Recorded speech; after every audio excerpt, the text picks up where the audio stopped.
Paulo Figueiredo is the grandson of a former president of Brazil and was Brazil's most popular journalist, until the Brazilian Supreme Court declared his reporting misinformation and canceled his passport, froze his bank accounts, and suspended his social media. He says that leftist ideology, anti-Americanism, and Iran and China's growing influence inside Brazil are a threat to the entire Western world.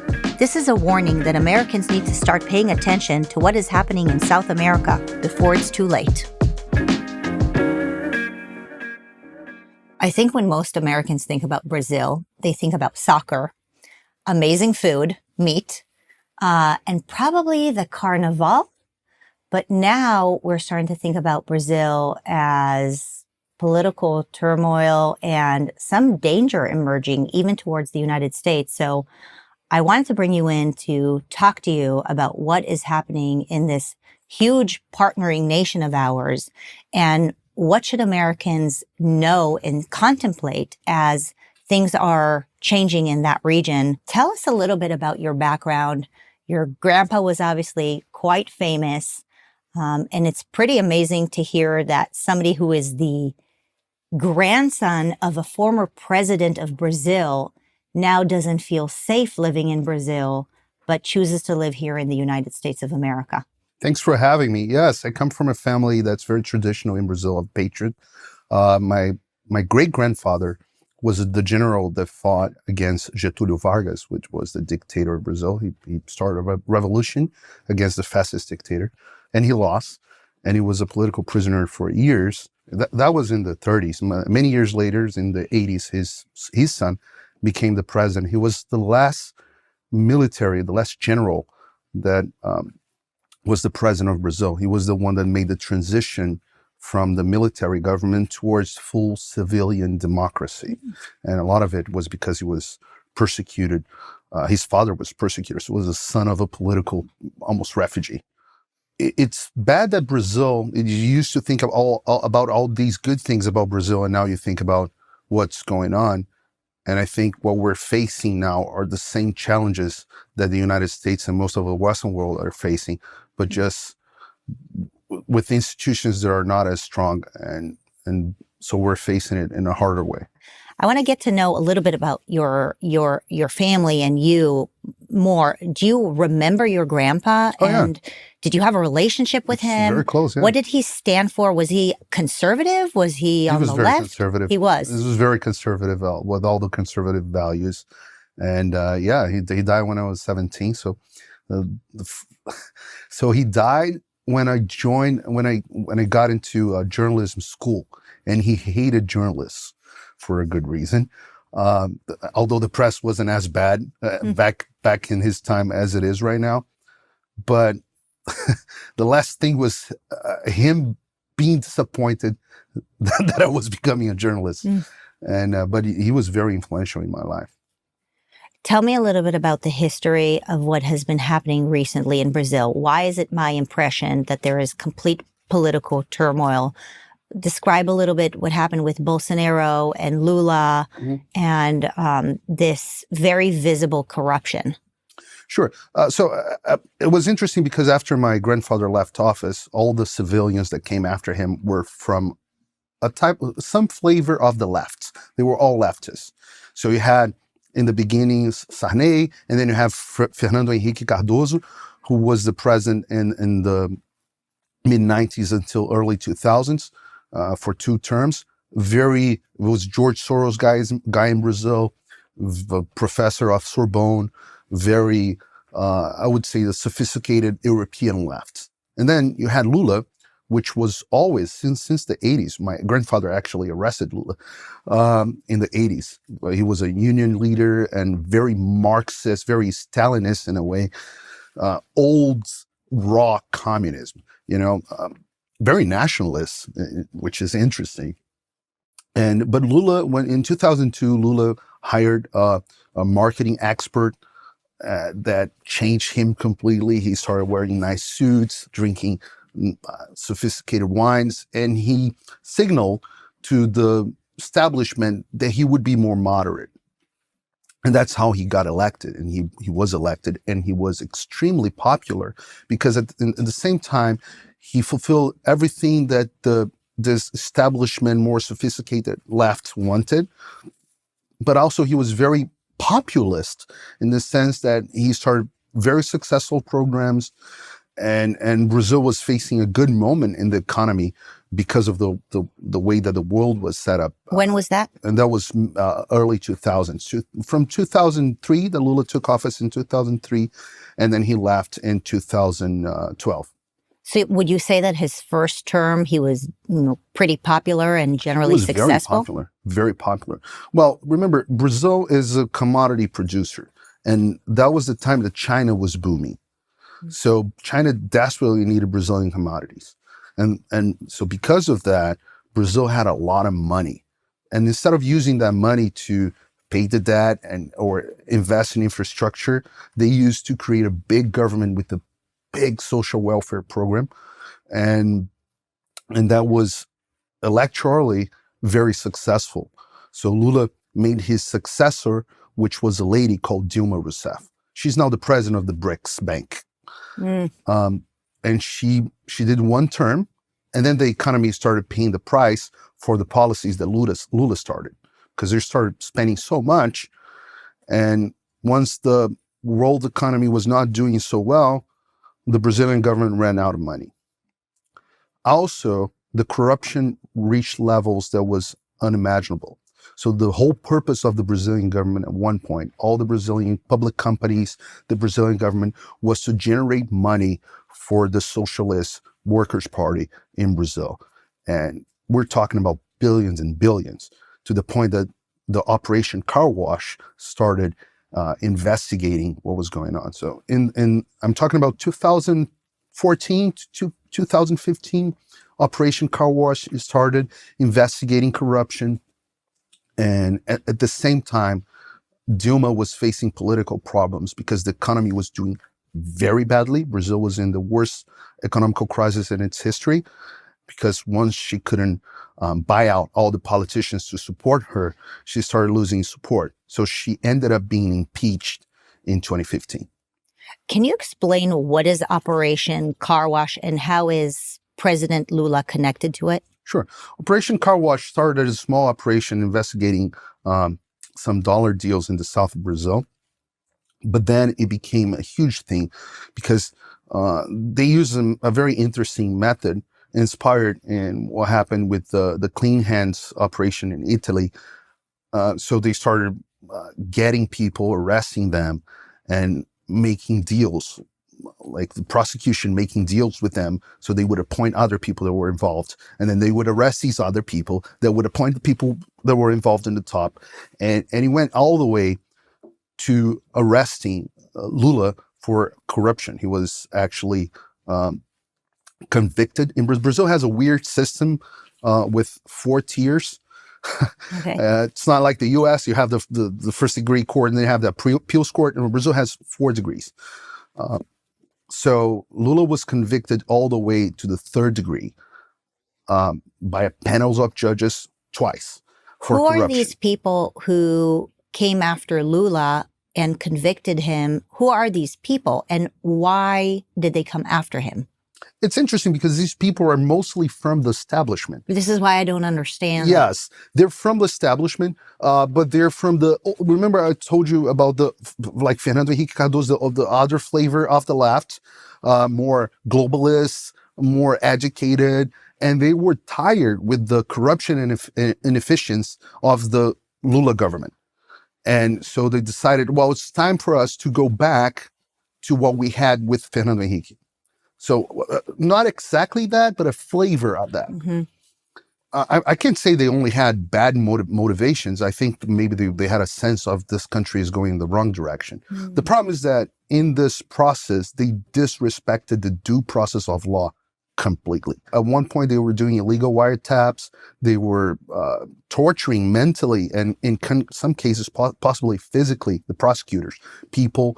And they used methods that were just bad. Lula, for example, I think, it's my opinion, a lot of people disagree with me, but I don't think he was properly convicted. I think the Supreme Court found an excuse to take him out of prison so he could run for office. To the point that from a legal perspective, I understand that the argument that they made was correct, that Sergio Moro was not the correct judge to try Lula. What was he convicted for? He was convicted for corruption. He got money from construction companies in Brazil. While he was president? While he was president, yes. And so they basically took him out. He was sent to jail. But then they said that the process that they sent him to jail through was actually flawed. And they pulled him out of jail, cleaned his record, and had him run for president again. Is that right? That is correct. What happened was that, so the left, the establishment got rid of Lula. They got rid of Lula because they said, we want to go back to the way things were with the other flavor of the left. So the problem was the world was not the same. With social media and this national populist movement, people were speaking, the media lost the monopoly of the facts. The spiral of silence was broken. I like the way that Andrew Clavin says Donald Trump was the Godzilla of the crazy experiments that the left made, and the monster, the Godzilla came up. Bolsonaro was the Godzilla from Brazil. No one ever expected that he was going to win. And he won. And we had these guys that got rid of Lula, they were like, oh, this is not what we wanted. So at one point, the same people, I'm talking about the mainstream media, the judicial system, the prosecutors, the established, the financial market, the same people that got rid of Lula tried to find someone that could defeat Bolsonaro because, whoa, this is way worse. This is way worse than what we had. So who can defeat Bolsonaro? So they tried the third way. That's how they called it. So they tried several third way candidates. That was not Bolsonaro and not Lula. But the problem is none of them have votes. So they had to find a way to reestablish Lula as a candidate. And Lula brought a vice president that's from that same faction, globalist faction from the left, was the former governor of São Paulo, who was he ran against him in 2014, I believe, or 2010. But now he's the vice president. So the guy that ran against Lula, representing the more right, is now Lula's vice president. That's how big the establishment is in Brazil. So they rehabilitated Lula, and the same media that used to call him a crook started saying that he had clean records. The same Supreme Court justices that badmouthed him said he had a perfect record, and now they're his friends.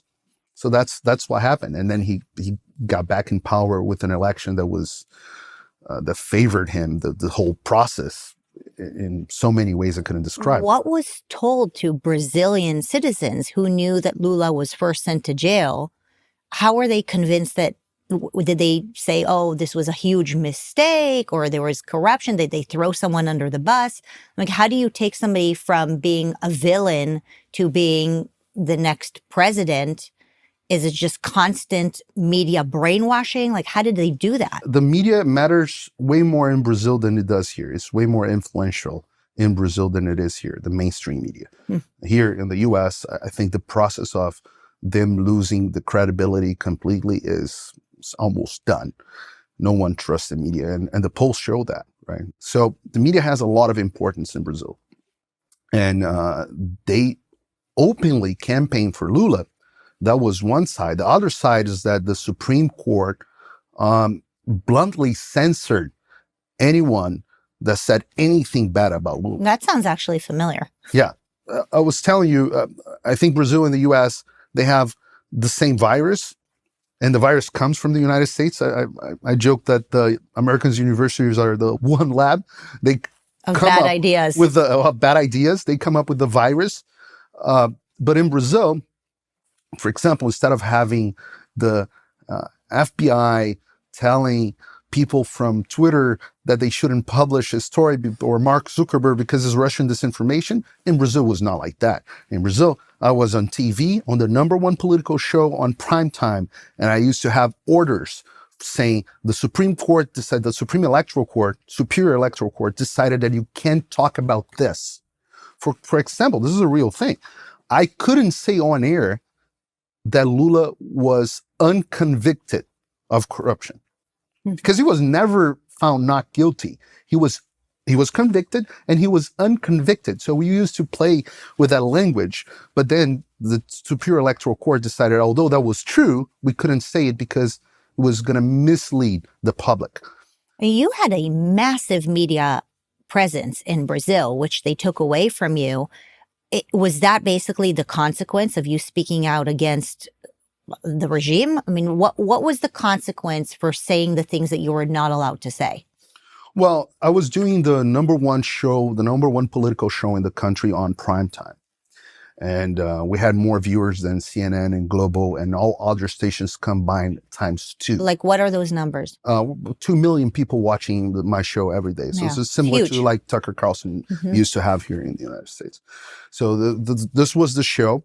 And during the elections, I started dealing with a lot of censorship coming from decisions in the court. And they said that was temporary, that was just to guarantee the election integrity. Sounds familiar?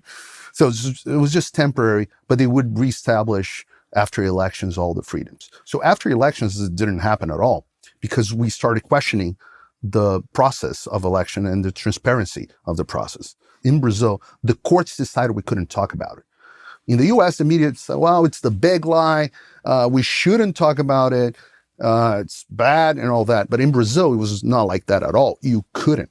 So, for example, on December 30th of 2022, actually, the court decided that they canceled my Brazilian passport. They froze all my bank accounts and assets in Brazil. They blocked my social media, which only my Twitter had 1.4 million followers. My YouTube channel has 1.1 million followers. And they also issued a fine for every time I said any fake news, although there's no legal definition what is a fake news. And I believe, to the best of my knowledge, that I've never said anything fake in my life on air. In the next following 2 weeks, the Department of Justice opened an investigation against the TV station that I worked for and threatened them to cancel their concession. In Brazil, TVs are public concessions. So they had to fire all the conservative commentators, all of them. And it was not only me. And this is all on the grounds of fake news. They claim that you provide misinformation. And then who is the they? This is the Supreme Court. The Supreme Court. Well, Alexandre de Moraes is right now the de facto dictator of Brazil. It's the Supreme Court justice. The justice. So the Supreme Court in Brazil has more power than the president. The more power than anybody. Way more. And they brag about it. Recently, they had this little clash with the Senate, and they openly said on air that we brought Lula to power, so we deserve some credit. One of the Supreme Court justices, and I'm quoting him literally, he went to a student meeting dominated by the left, and he went on stage. I'm talking about Supreme Court justice, and he bragged about it. He said, we defeated Bolsonarism, which is like Trumpism, Bolsonarism. It's like they brag about it. They say that by doing that, they saved the Brazilian democracy. So it was all in the name of democracy. Does that sound familiar? Well, it sounds familiar, only a way worse nightmare, because it sounds like the Supreme Court controls all the media and basically tells what is allowed to be shared and what isn't allowed to be shared. And if they don't like it, they'll just take you out. So, well, most of the mainstream media agrees with them. They don't have to control them because it's the same ideology. They also agree that I need to be censored. So let's talk about Bolsonaro for a minute. So sitting here in the United States, I heard the worst things about President Bolsonaro. You know, he allowed people to die under COVID. There was a lot of news came our way. In preparation for our conversation, I went online and I was looking for podcasts that can explain to me what is happening in Brazil right now. And virtually every single one of these podcasts that I would stumble upon would say something like, thank God Lula is back, a victory for democracy. As in, thank God we got rid of Bolsonaro. And so I am wondering, what is the truth about Bolsonaro? Can we even have access to it? Was he so horrible, or did the media do to him what the media has done to Trump? It's the exact same phenomenon, with the difference that the United States has a more prominent conservative media and Brazil has none. So anything you read about Bolsonaro in the newspapers is garbage. And it's weird because I criticize Bolsonaro for a lot of things and they call me a Bolsonarist. And I was like, no, I defend him because everyone is so unfair to him that I have to step up and defend him most of the times from lies. But I don't agree with all his policies. We have a lot of differences in the way, especially in terms of strategy for the country. But the media, they lie so much. What they've done with Donald Trump and with Bolsonaro, it's unprecedented in the history of journalism. Because the media was always biased. It was biased in the time of my grandfather, and he used to complain a lot about it. When you look at the numbers now, it's not like there's a difference of 10% in the good coverage versus bad coverage. No, it's not. Now, if you look at Trump's numbers, is 5% of good coverage and 70% of bad coverage, and the rest in the middle. That never happened in the history of journalism, and that's exactly what's happening with Bolsonaro. So Bolsonaro's ideas, he didn't control policy for COVID because the Supreme Court of Brazil decided that the states had the power to decide their policies. Although the Constitution in Brazil doesn't say so like it does in the US. But the Supreme Court stepped in and decided, no, the governors are going to have the power to decide the policy. So Bolsonaro never implemented the policies that he wanted, most of them. But if he would, they would be very similar to what Ron DeSantis did in Florida. And I say that because I live in Florida, so I know for a fact. And I think everyone in the country now agrees that Florida did way, except your governor, Gavin Newsom. I believe everyone else agrees that Florida did way better than most states in the United States. What are things that people were happy with Bolsonaro when he was president over there? Obviously not the left, but people like you. On top of the media being very dishonest about Bolsonaro, he was not great in the way he dealt with the press. Some phrases, some quotes were unfortunate. It's like, and people got tired of it. A lot of people got tired of it, as they did with Donald Trump. Here, people would complain about Donald Trump's tweets. In Brazil, was more Bolsonaro giving interviews. But what about his actions? I mean, here, I think people were very upset with the way Donald Trump tweeted or spoke, but they were pretty happy with, his policies. Well, it's the same with Brazil. Bolsonaro left the country with the country growing, with the public accounts at Treasury was doing fantastic, better than it did in many, many years. Unemployment was going down. Brazil had in the pandemics in 2020 and 2021 and 2022, Brazil did actually way better than most countries. Bolsonaro stepped in with a program to save companies and to create a basic income for people that were staying at home, and people liked that a lot. I think what people liked like Bolsonaro is that he's authentic. I met him like Donald Trump. I met him a lot in person. I know how he is on TV. He's the same person. Same thing with Bolsonaro. They're very different among themselves. But Bolsonaro, I know him personally fairly well. He's the same guy that you see on TV, and I think people sense that authenticity. Also, he shared the values of the majority of Brazilian population. The population in Brazil is conservative in values. We're a Christian country. We're more Christian than America. We're in percentage of population. Majority of the population is against abortion. Majority of the population is against any type of legalization or liberation of drugs. Majority of the population in Brazil believes in the family, biblical family. So and Bolsonaro followed all that, and I think a lot of people like that. Where is Bolsonaro living now? Has he been chased out of the country as well? No, he's living he came to the United States and he spent 4 months here. And Senator Bob Menendez, who's now on the news, I think he passed a resolution in the U.S. Senate asking that he would be extradited or something like that. But they threatened him of being extradited to Brazil, although he wasn't being sought for any crimes. But he went back to Brazil and he lost all his political rights. In 4 months, they decided that he could not run for office anymore. So they opened, he's like, I don't even know how many indictments against him he's facing. But this, again, the same thing as they did to Donald Trump, right? But a lot stronger because the immune system of Brazil is worse. So I believe if they could make Donald Trump lose his political rights and become unelectable, they would. And they did that with Jair Bolsonaro like that. And Alexandre Moraes was the lead guy behind that. You know, it's amazing as you describe this power of the Supreme Court in Brazil, where you have a dictator who gets to control the institutions, gets to control the media, the news, gets to control who gets to even run for re-election. You know, it really begs the question of, can Brazil survive this if you have a situation where there's effectively no freedom? There's no political freedom. And that's what faces the country now the most. People are they lost their hopes. And what I think the Milei's election in Argentina, that shows hope. That shows we can defeat the establishment. They're not indestructible. Argentina did it, and the United States, I believe, will do it.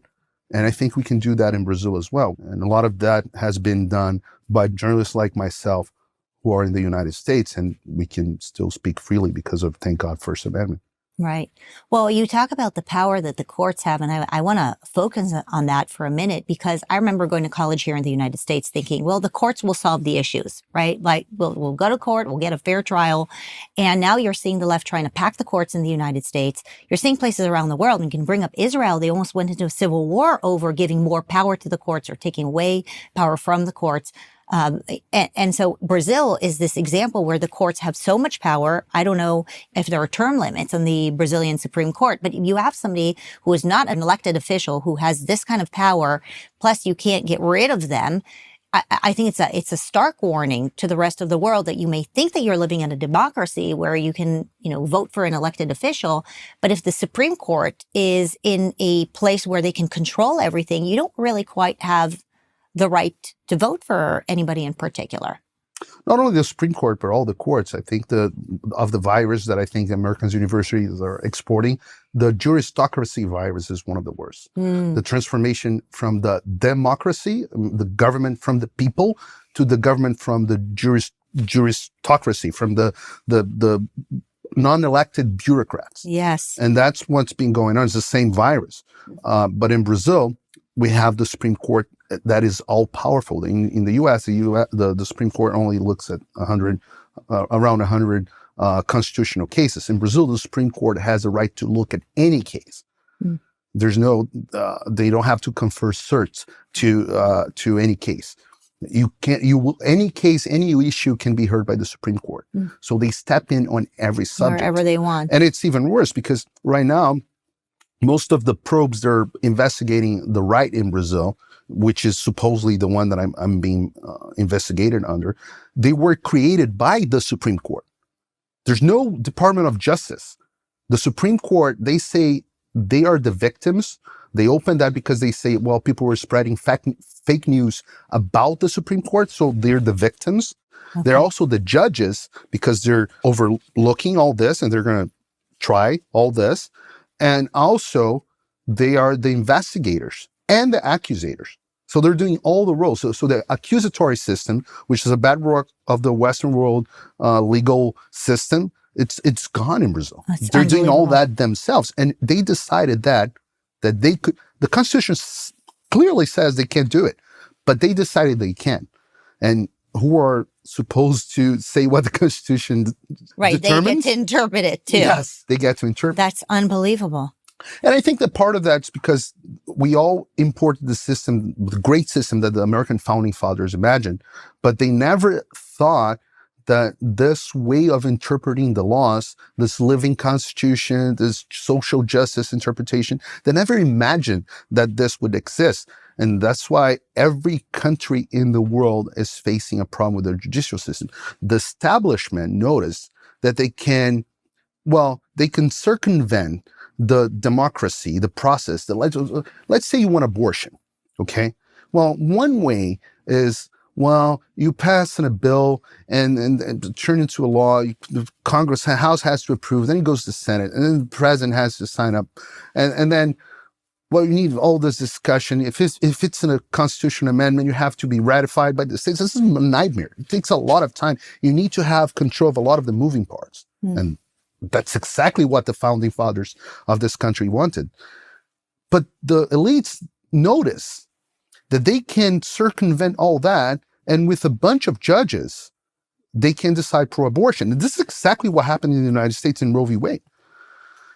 And this is a great way of avoiding going through the system. And that's the problem the whole world is facing right now. You mentioned the United States exporting bad ideas. As a mom, one of the worst Goods ideas. as well. Yes, but as a mom, one of the things that really worries me that we're exporting here from the United States is this whole transgenderism movement. But coupled with intersectionality and DEI, is that something that you're seeing in Brazil as well? Yes. It spreads through the media and through Hollywood mostly, and the academia as well. So you immediately see subjects that are not even familiar to Brazil being spoken. So for example, someone got on the street and in the main main avenue of São Paulo and wrote "Black Lives Matter." And that doesn't make any sense in Brazil. But Brazil never had segregation.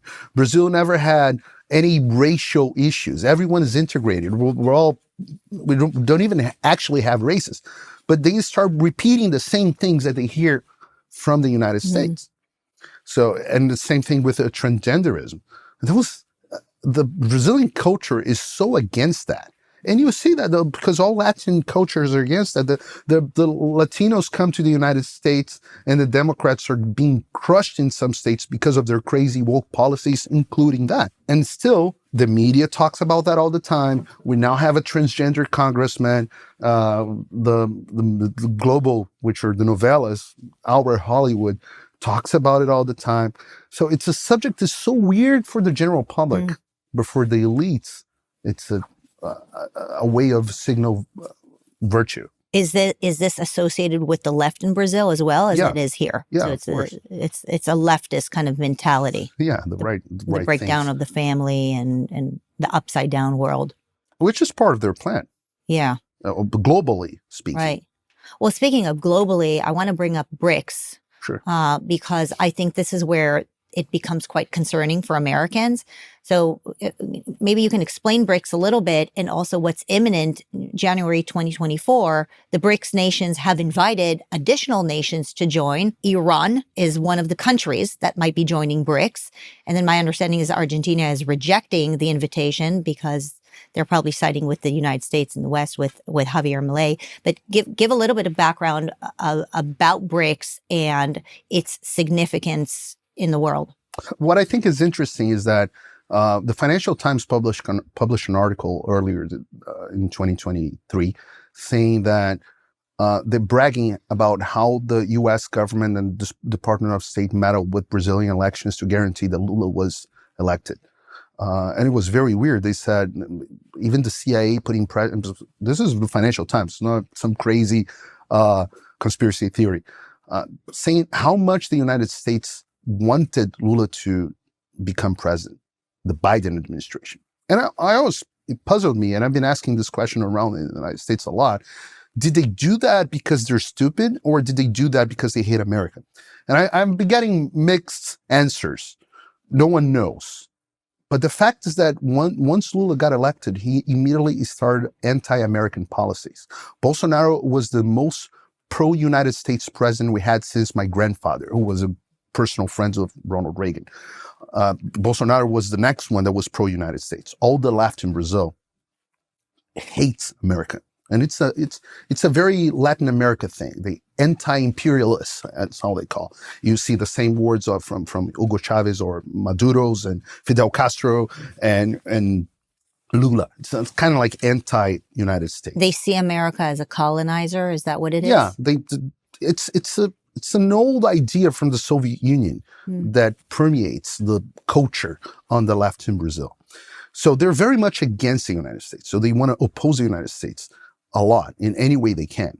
So Milei is now siding with the United States, but well, the previous Peronists, they hated America. Same thing in Brazil. Bolsonaro was pro-America. Lula is very much anti-America. And the BRICS is just a way of hurting the United States. So the BRICS is not really a thing. It's not really an institution. It's just a group of people that meet with the bank that is funded by China. But the main thing about the BRICS is it is a way of agreeing to not do trade, for example, in US dollars. So the main goal of Lula now, and Lula already signed 15 treaties with China since he took office, probably more now.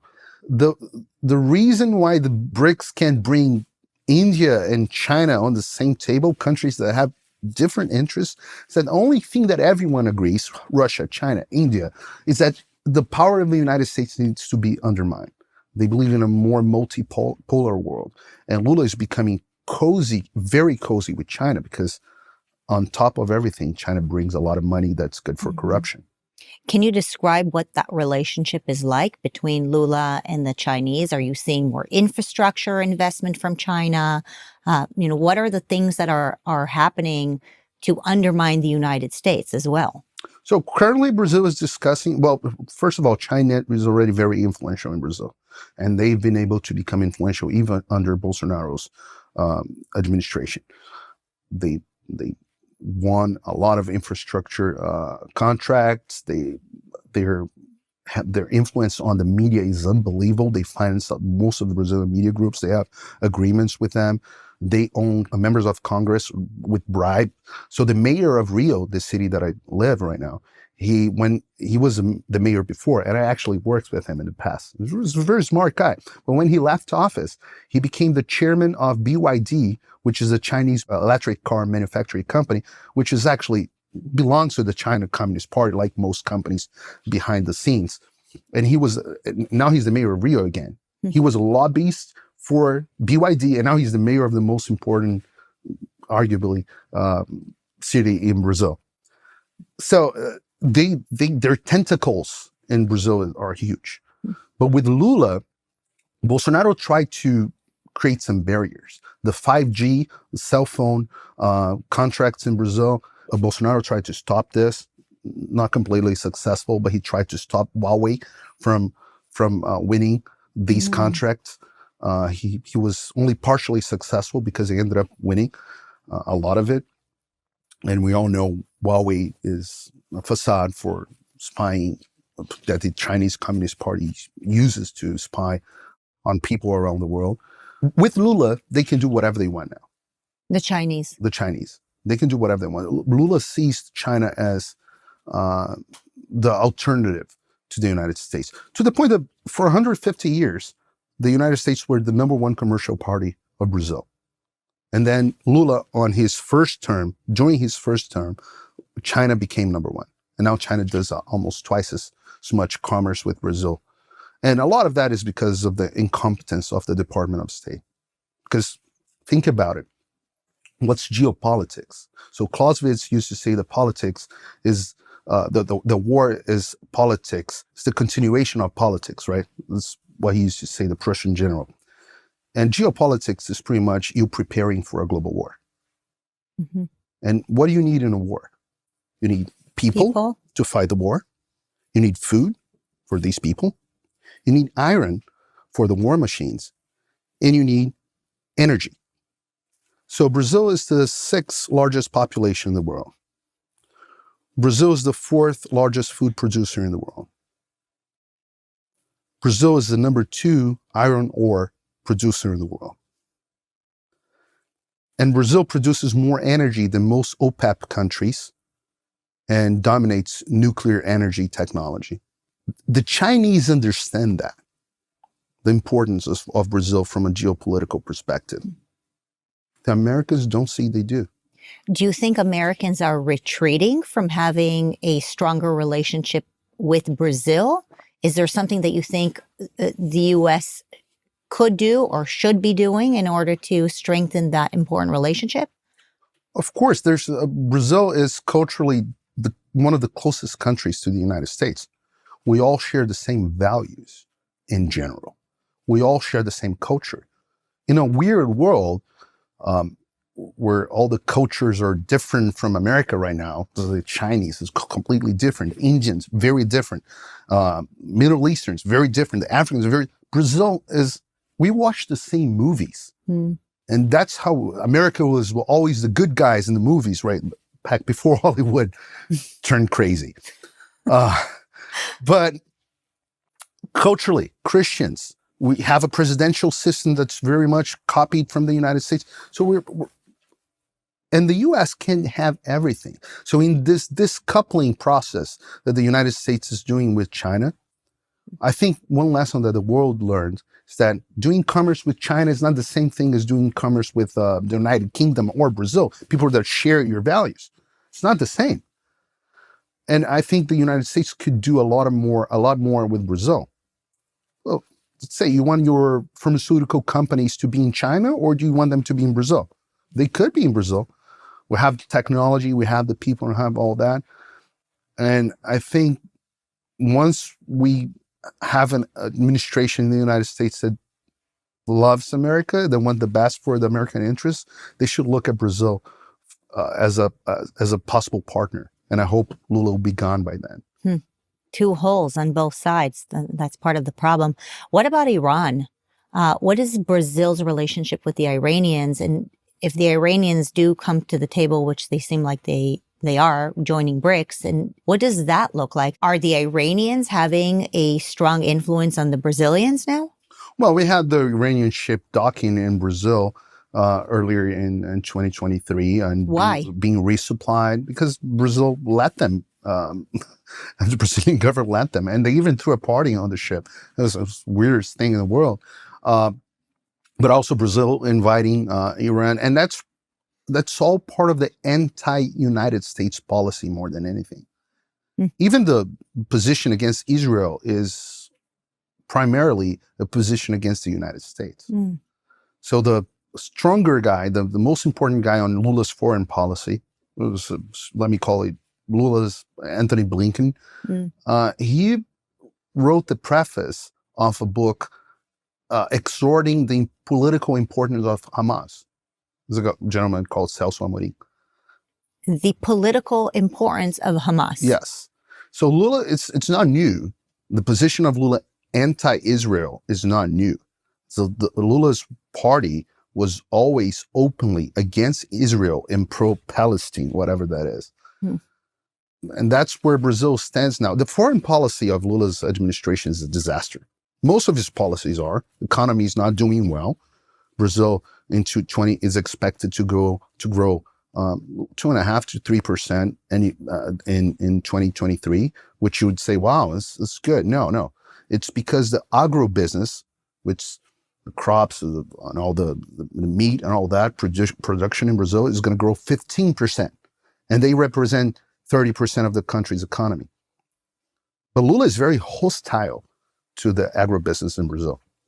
So the rest of the countries, the manufacturing, the service, the construction, everything is going down the drain. What is your reaction to what is happening in Argentina right now? So you have a neighboring country that is pretty much taking the exact opposite on virtually every single thing that President Lula is doing in Brazil.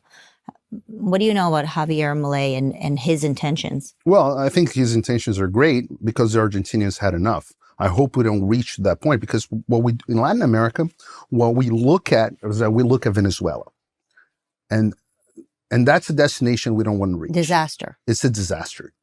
And every country, and people in Brazil say, we don't want to become another Venezuela. So they know. They know. They know. Brazil had received, I don't know, hundreds of thousands of refugees from Venezuela. So we know. The problem is, and Argentina was going that way very fast.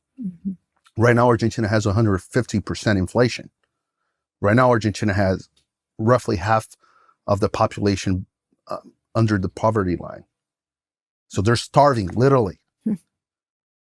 And with all that, it looked at one point that they were going on the Venezuelan way. So we're all going towards Venezuela. Brazil is here.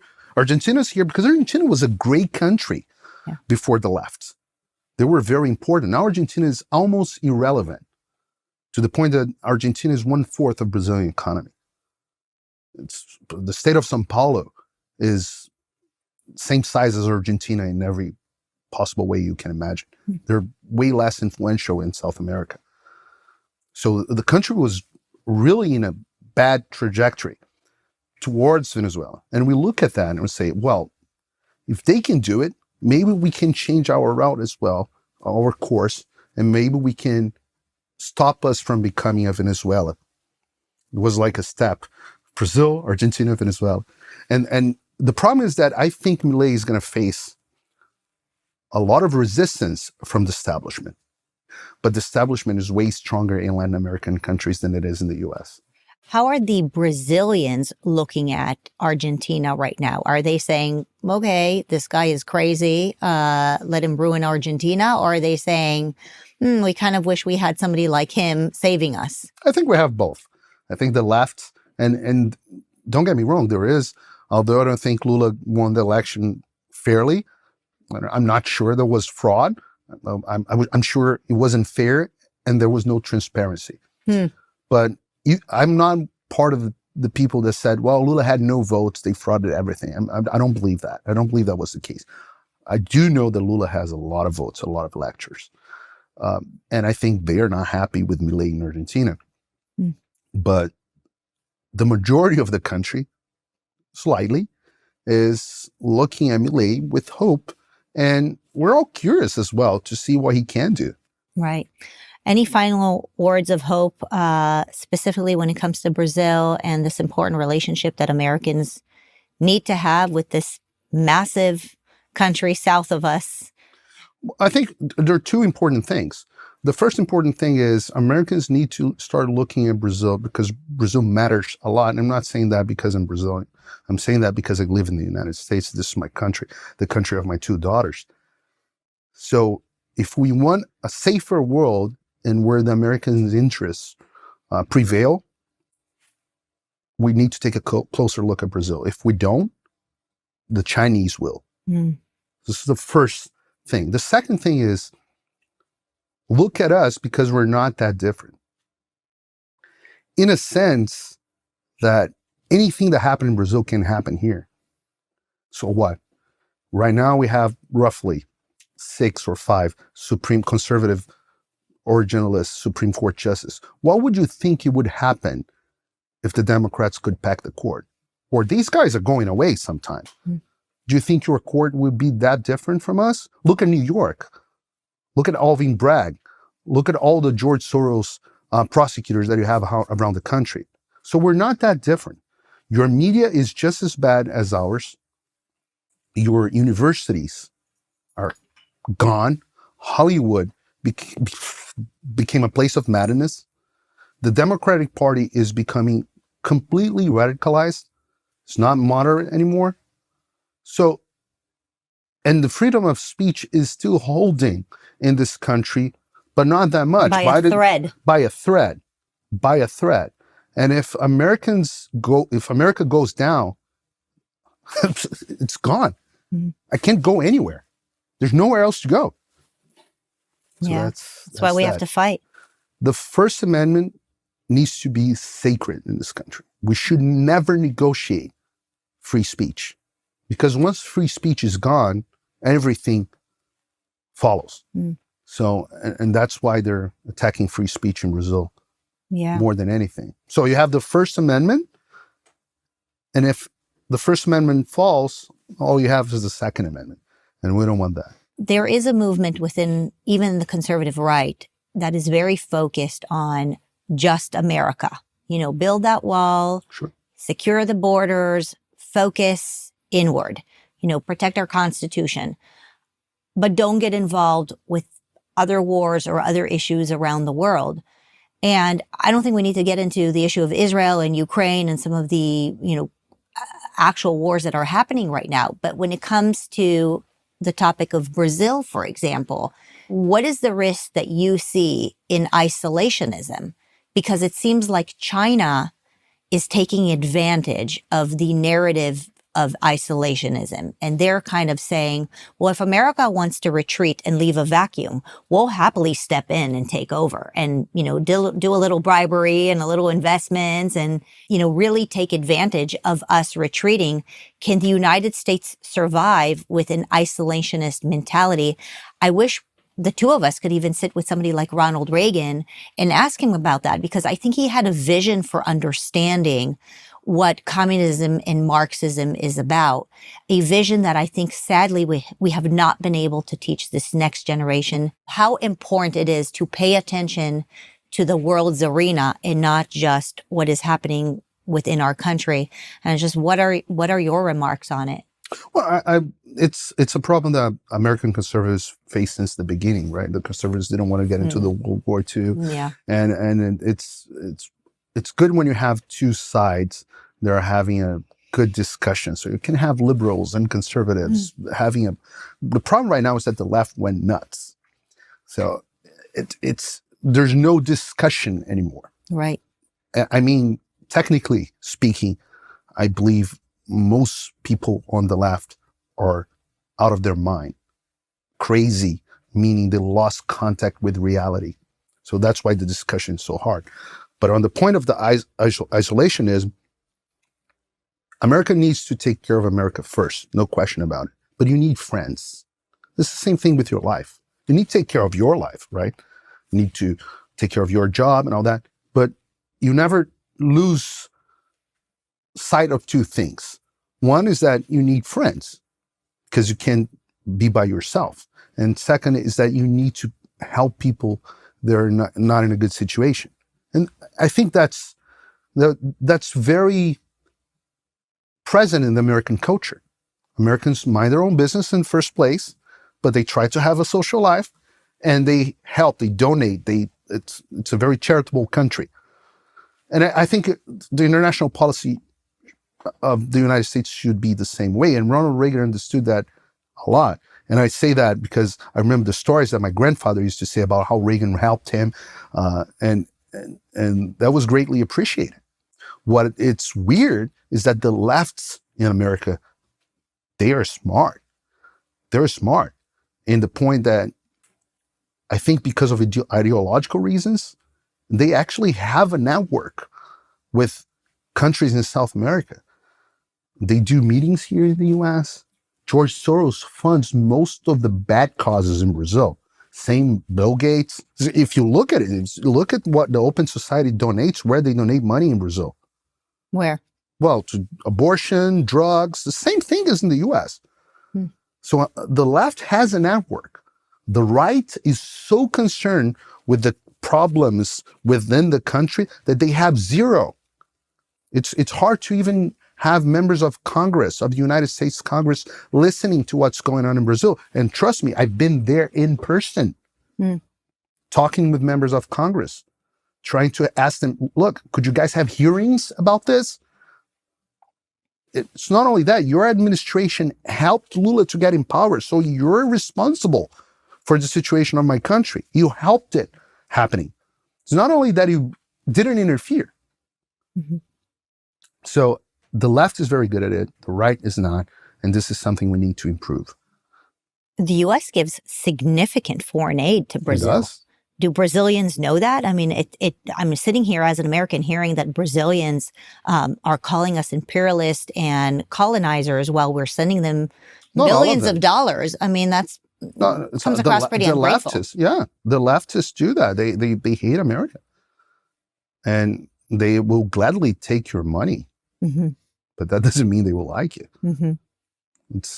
Or us. I should say like us, because I'm here, right? It's my country too. Right. Well, the world is becoming a crazier place, but I appreciate sitting down with someone who can explain a little bit of it to me. And, we just need to keep fighting for freedom of speech.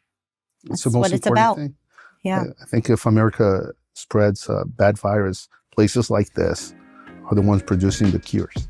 Yeah. Well, congratulations. Appreciate you saying that. Thank you.